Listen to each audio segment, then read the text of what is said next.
da blwyddyn wyth. This morning, before you start this week's work, I just want to revise the new vocabulary that you learnt last week. So the question is, ble wyt ti'n byw? Where do you live? And you start your sentence with rydw i'n byw. Repeat please. Rydw i'n byw. Da iawn. So you could say rydw i'n byw mewn, or you could say rydw i'n byw ar. Rydw i'n byw mewn means I live in A, and rydw i'n byw ar means I live on A. So the first type of house we looked at was this one. Can you remember what it is? Da iawn. It's tŷ ar wahân. Repeat please. Tŷ ar wahân. Da iawn. Nesaf. Mae tŷ newydd. Pawb please. Tŷ newydd. Eto, tŷ newydd. Da iawn. This one is hen dŷ. Hen dŷ is old house. Pawb please. Hen dŷ. Da iawn. This house, can you remember what it is? Da iawn. It is fferm. Pawb please. Fferm.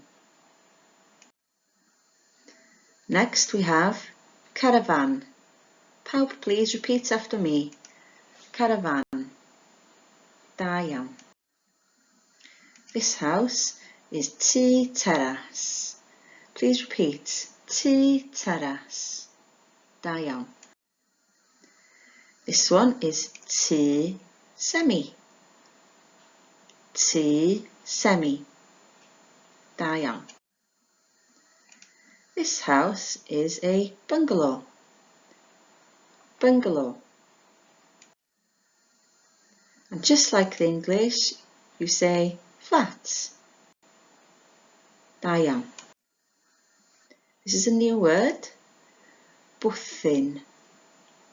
Pawb, can you repeat please? Bwthyn. Da iawn. This one is cwch. If you say on a boat, it's ar gwch with a mutation. Pawb please. Ar gwch. Eto, ar gwch. Da iawn. This house is tŷ eco. Again please. Tŷ eco. Da iawn. Now then, let's see how many of these you can remember with this game. So this game is which one is missing. So there is one of the different types of homes which is missing from this slide. Can you recognise which one it is? It was hen dŷ. Da iawn. Nesaf. I know that some people will have spotted it straight away which one is missing here. Have you seen it yet? Da iawn. Beth ydi o'n Gymraeg? What is it in Gymraeg? Da iawn. Tŷ teras ardderchog.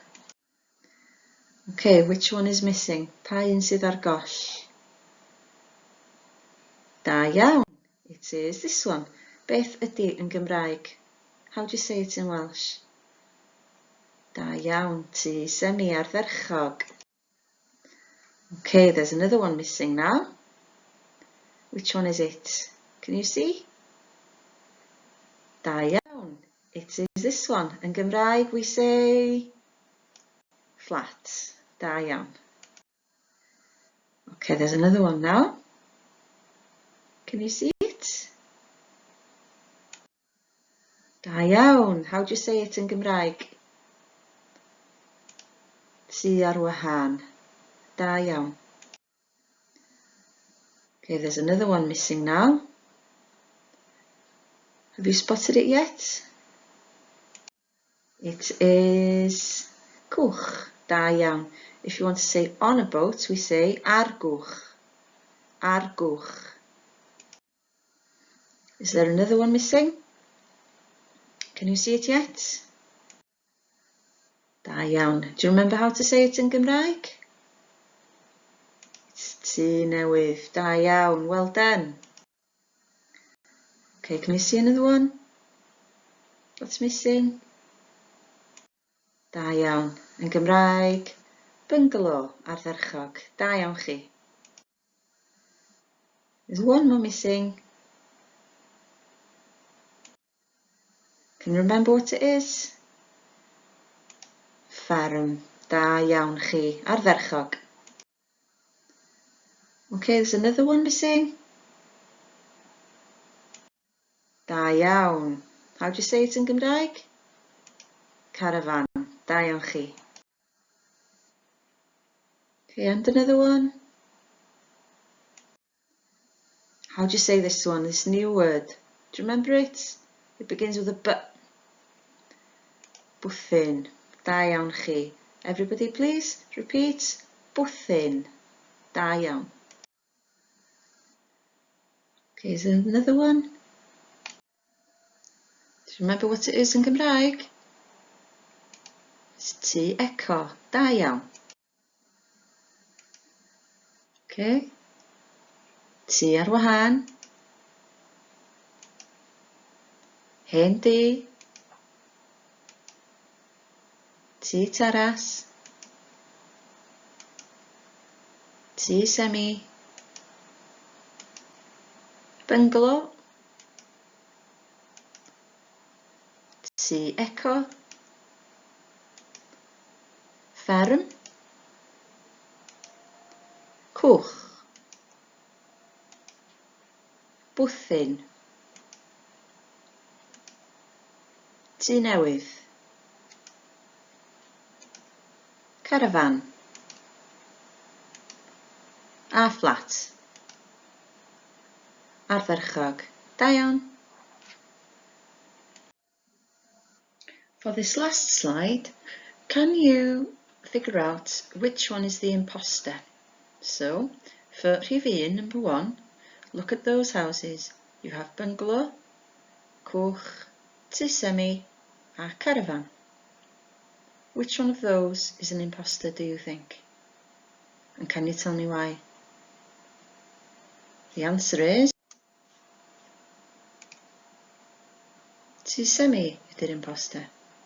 Because tŷ semi is the only one in those houses that has grisiau stairs. Okay, beth am Rhif 2 ta, number 2.